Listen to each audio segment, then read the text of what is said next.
subscribe. Tariq Radio. Like and subscribe.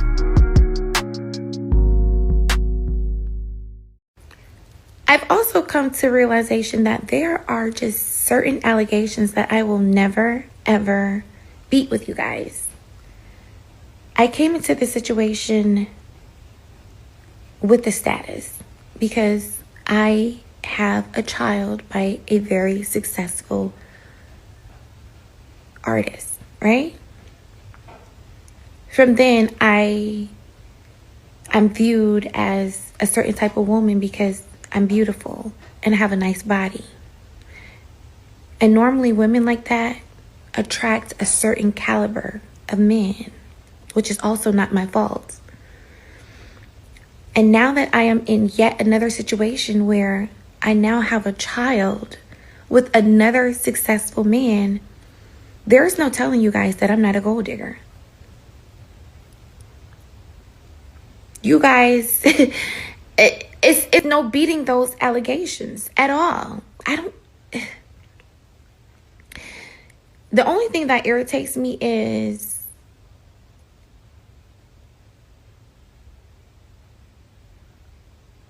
I read comments that say, oh, you're a gold digger, or you kept the baby for a check.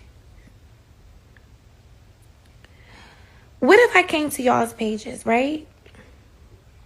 And I compared the men that you have children with to the men that I have children with. And I said, you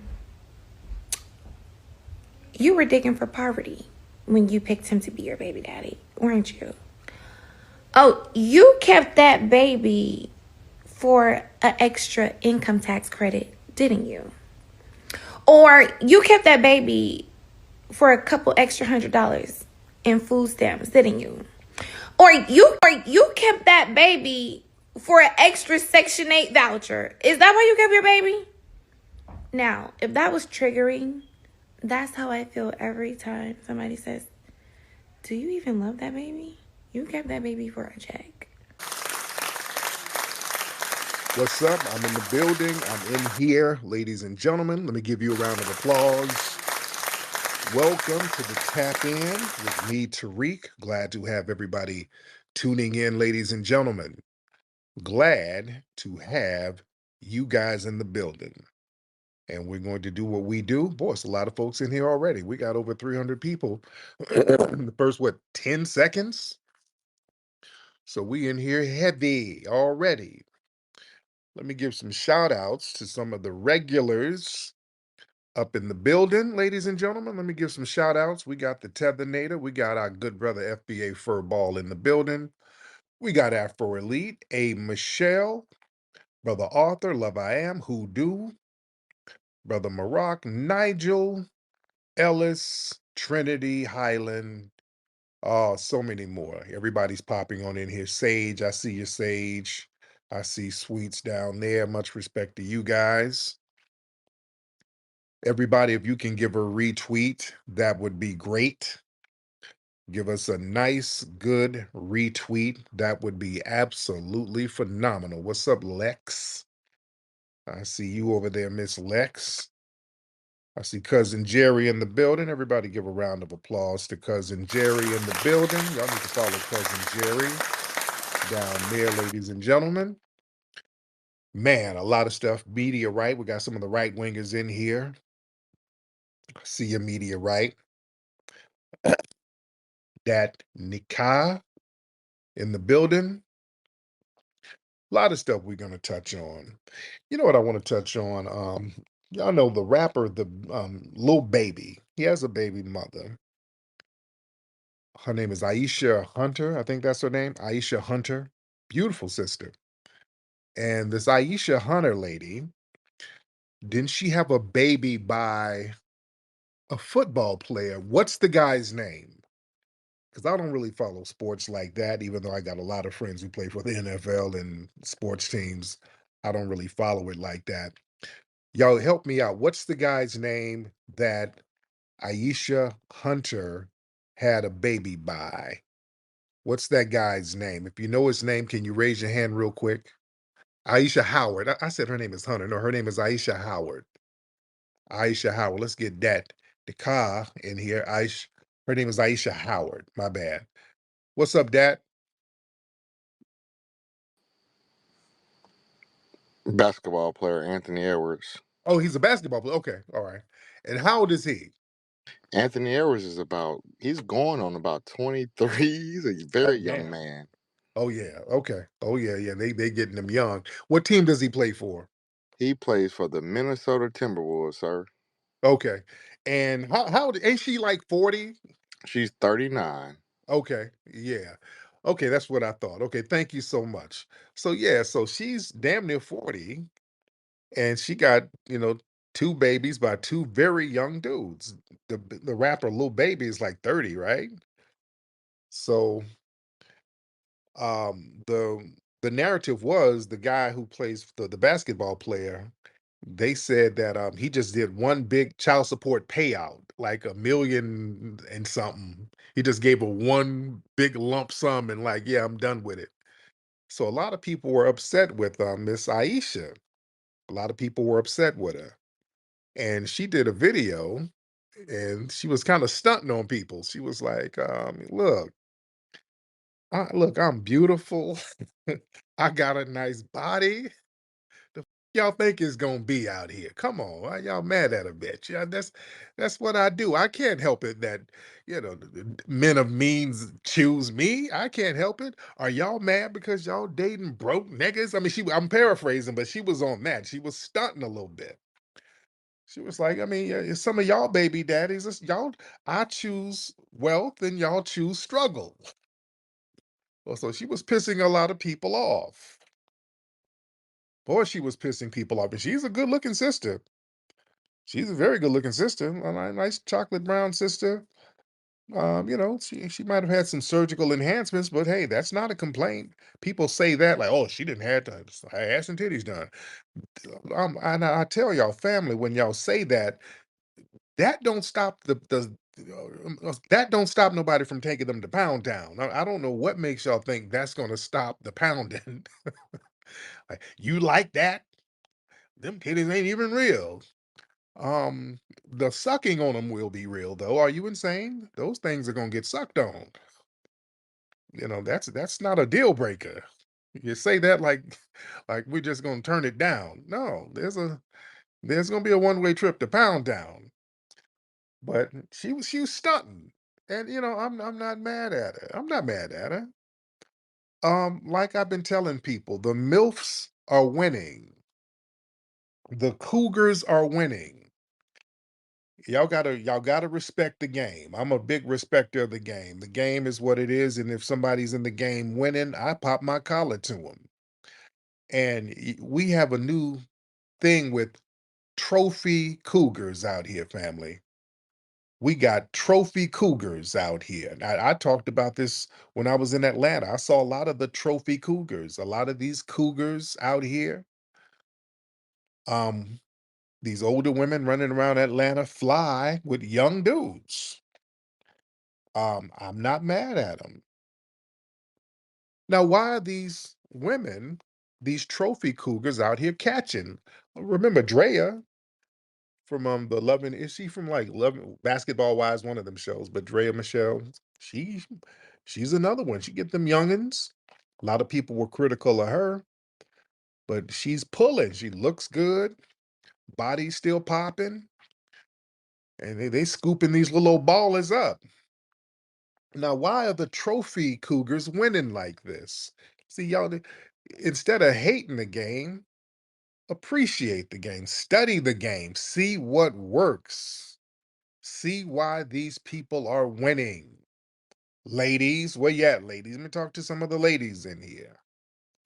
Well, y'all better learn why these trophy cougars are winning right now. See, a lot of them know the game. See, they get a little older. They've been in the industry, they've been in these spaces. So when they get older, they learn the game, they learn how to pick up on male psychology, they understand social media dynamics, they know how to position themselves to be seen. They've done some tried and tested methods. They know what works, what not work, what don't work. So they're seasoned.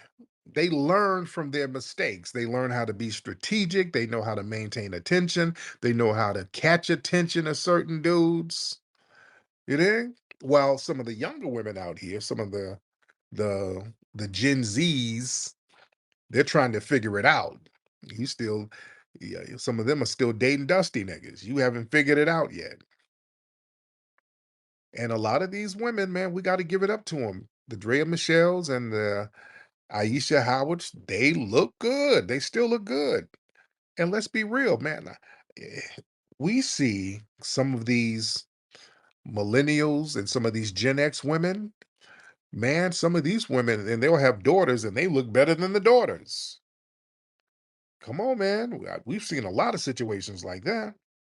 The daughter's like 22, 23, and the mom's like, 40 or something. And the mom, like, hey, wait a minute. What's your mom's Instagram? Hold on. The moms be looking tighter than the daughters and the nieces. You see?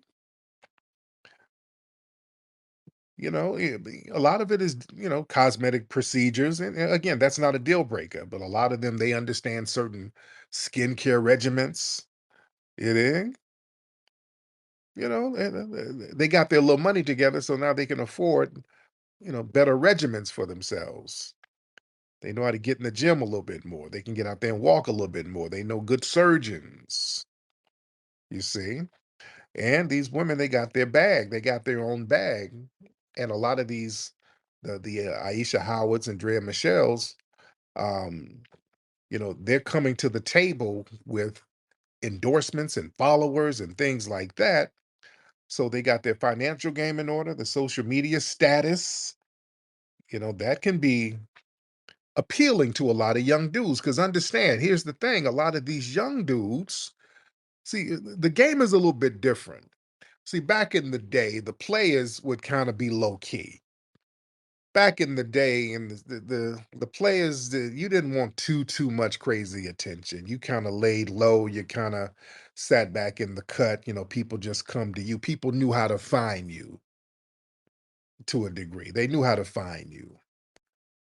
You didn't have to be out there peacocking all the time. They know where to find the players. But now a lot of the younger guys, they're clout chasing too. A lot of these dudes are clout chasing. So a lot of these dudes, it's like a clout chase to link up with a high profile um vixen or social media model, Instagram model, or sexy older woman, especially those of the women who got a lot of followers. That's like a status symbol to a lot of these young players. You see? And a lot of these older women, they're not as emotionally volatile or needy as a lot of the younger women because they've been through relationships. They've matured.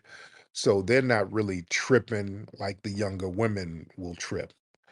You dig? So they can't be manipulated emotionally by these younger cats. So they become more of a challenge to these younger dudes because they can't you're not gonna floss your bread on them and they're gonna jump out the window. No, they're like, I got that kind of car too, dude. I travel, I do appearances too. So you're not really showing me nothing. So dudes have to come at them on a different level. And these women are more sexually confident, you see. And a lot of these younger dudes, a lot of them are more submissive to these women because these women are experienced. They can't manipulate them emotionally. So a lot of dudes start learning from these women. They know how to kind of mold these niggas. You think it's a cold game out here. It is a cold game out here, ladies and gentlemen. Now, we got to understand a lot of these millennials and Gen X women, they're very well kept, very well attractive. Now, why is that? Because we got these Gen Zs and these Gen Z women out here. They're still running around here with bonnets and pajamas. I talked about that the other day. The bonnet and pajama game, that ain't cutting it. I'm telling you, that ain't cutting it.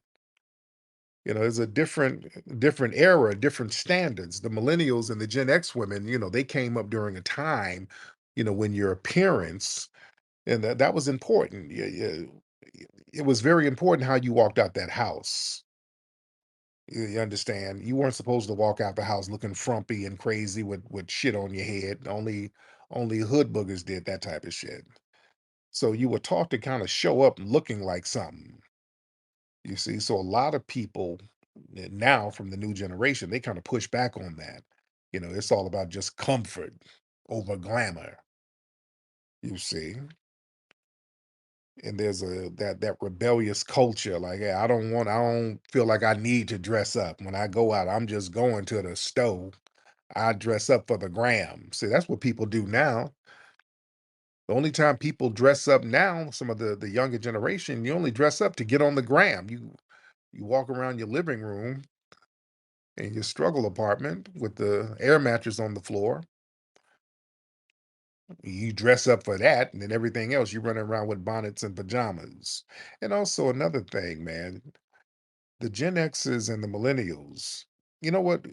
Drug use wasn't really glorified. The most, weed here and there, but now this new generation, a lot of the pills and all of these weird drugs, that's glamorized now.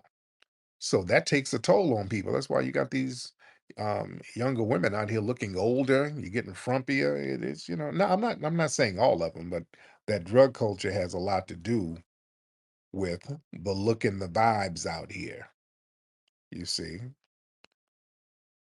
it's a real deep game out here. Well, let me get some of the calls in here because we do have a lot of people in the building. What's up, Sister Brooke? I see you down there. Oh man, what I see some real oppy people trying to get up in here. What's up with you oppy ass people? I see some real op ass people trying to request to get up in here. What the hell y'all want? Okay, let me get some folks in here. Okay. Some of the real oppy ass folks trying to get up in here. Let's get Ether in the building. Brother Ether, hop on in here. Ether, hop on in. Ether, you want to unmute your mic? If you can unmute that mic, that would be phenomenal. Can you hear me? Yeah, yeah, I can hear you, brother. What's going on?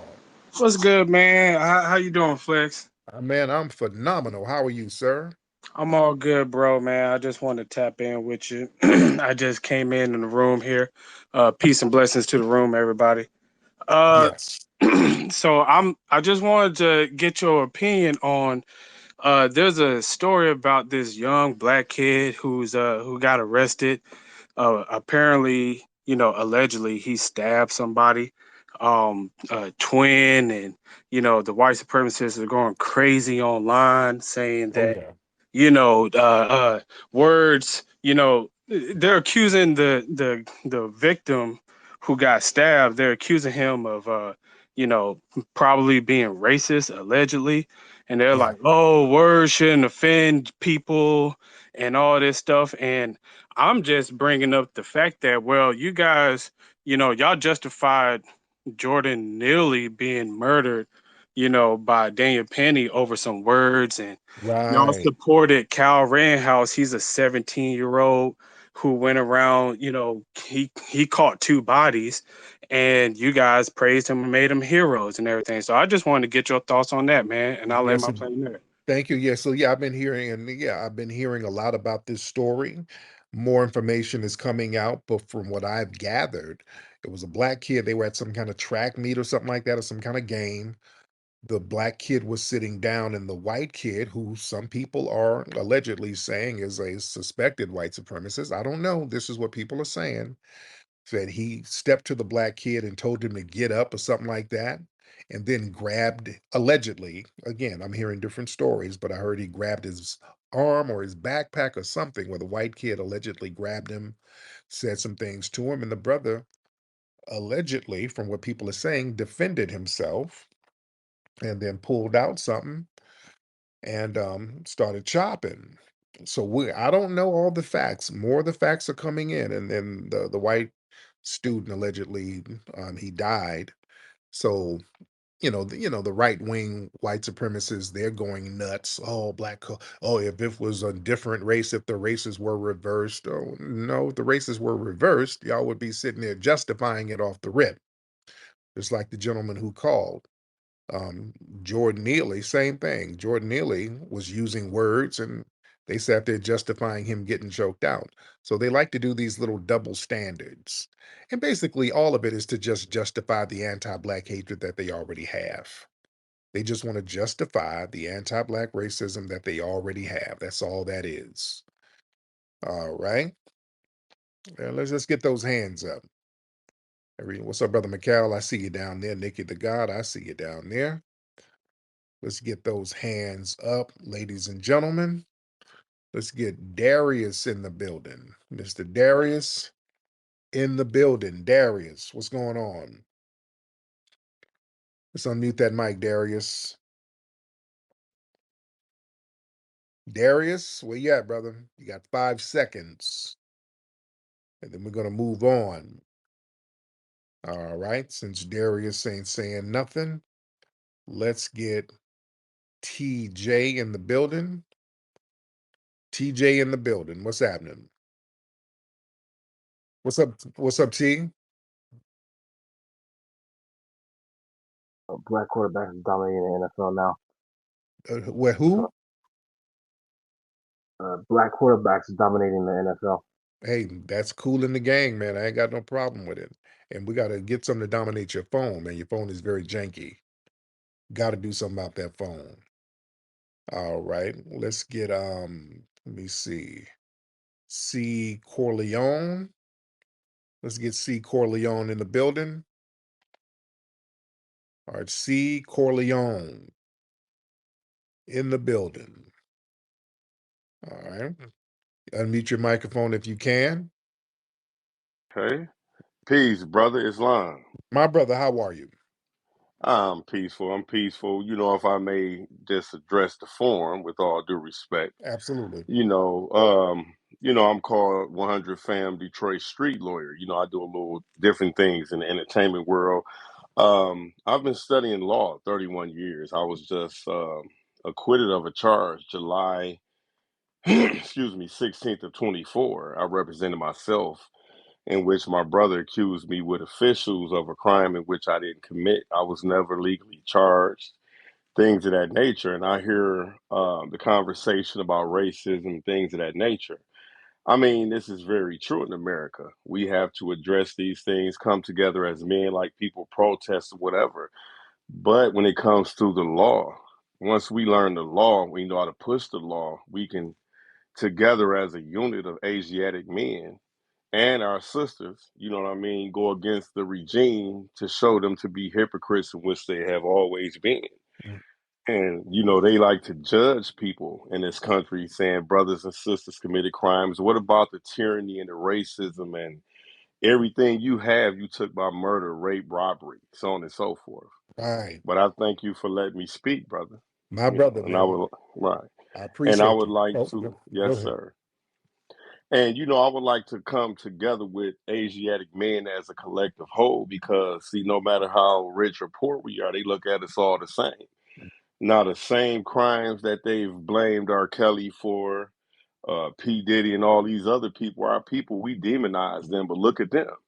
Elvis was sleeping with his wife at 15. She was 24, 25 before they got married. Jerry Lee Lewis, he was 23. His cousin was 13, and he was sleeping with her and then married her. You know what I'm saying? Right. J. Edgar Hoover was a cross dresser. I can go on and on and on. I'm 52 and I stay in Detroit, Michigan.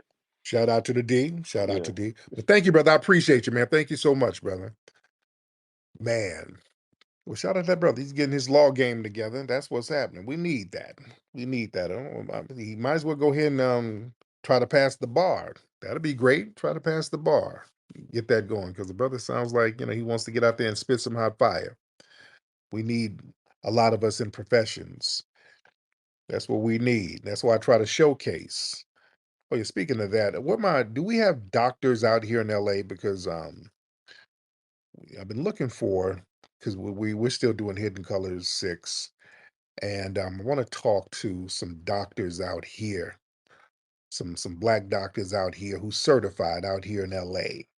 Y'all hit me up if you're a doctor out here in LA, certified, a licensed doctor out here, like somebody with real credentials. Give me a holler if you're out here in LA, if you're in LA County, so we can chop it up.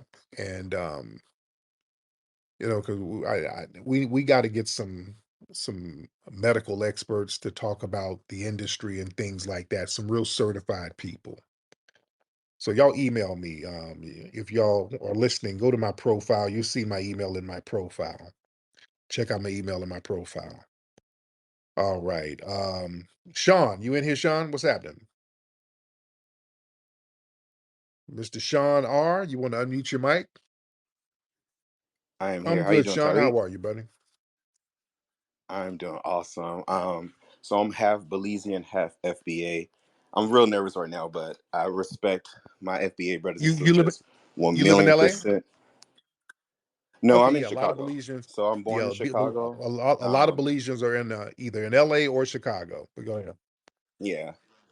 So yeah, I'm born in Chicago. My mom's side, they're from Brinkley, Okay. Arkansas. So I spent 13 years here, 13 years there, and then I moved back. And I respect my FBAs. I just want to bring this up. I don't know if anybody heard about the story about a military white man named Jordan Henning killing his Kentucky black Mm, wife, and she's in the military as well. And they just reduced his sentence. I think they was going to charge him for murder, and they reduced it to something else to reduce the years.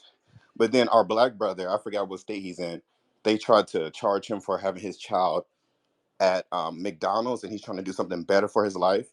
But then they want to reduce a sentence for somebody killing our sister, and I'm Yeah, not sure yeah. if you My heard about wife that was story. telling me about that. Didn't the white man? Didn't That's he shoot her horrible. multiple times? Yes, and they had it in video. They literally had it in video. He tried to shoot her, and his gun jammed. He went back to reload or something, and he killed her. And now they're still reducing his sentence. But I Yeah, want to just thank you land so right much. there. Yeah, yeah. Another one Yes, of sir. these killer zaddies. Another killer zaddy. This sister was dating Zaddy, and he shot her up. And from what I understand, he doubled back and shot her some more. Just shot her up, and then they gave him like a manslaughter, some little janky ass sentence. From what I understand. I gotta ask my lady about it. My lady loves those crime stories. My lady loves that shit. That shit scares me. She's always looking at some shit where you bury somebody and hide the evidence. I'm like, what are you looking at this shit for? What you trying to say? All right. Well, I'm trying to say, is there an insurance policy on my ass that I don't know about? But she loves sitting there watching that shit. She watches these crime stories. She loves all that getting chopped up. She sits there. I can't watch that shit. My wife loves that shit. She loves zombies, people getting ate up. Hey, I'm cool. I'm cool in the game on that. But yeah, she knows all of the crime stories. So she was telling me about that situation with old girl with Killer Zaddy. So sisters, come on, man. Y'all better watch these damn zaddies. You better watch these zaddies. These zaddies know that they're gonna get a slap on the wrist. Yeah. You know, rest in peace to her and her family, you know. We don't wish nothing on nobody. But just be safe out here. All right. We don't know the beginnings of rap because as long as our music has been recording, people have been rapping. The disco DJs separated themselves from us. We were the next generation coming up with this thing, and they was like, what's this little hippity hop thing? The first time I heard somebody spit a 16 over a breakbeat was probably Melly Mel. The Melly Mel sound that you hear today, I got that sound from Hollywood. I was doing this same form of entertainment long before it had a name. A lot of the gangs were fading out by the time hip-hop came in. A lot of those gangs turned into crews. As far as influencing hip-hop, I saw no Puerto Rican or Jamaican influences whatsoever. I started breakdancing in the 70s. When rap and hip hop was all black, it was negative. Now that it became a big phenomenon and corporately acceptable, now there's this need to take foundational black Americans out of the creation of it and give it away to other people. And it's important for us to set the record straight.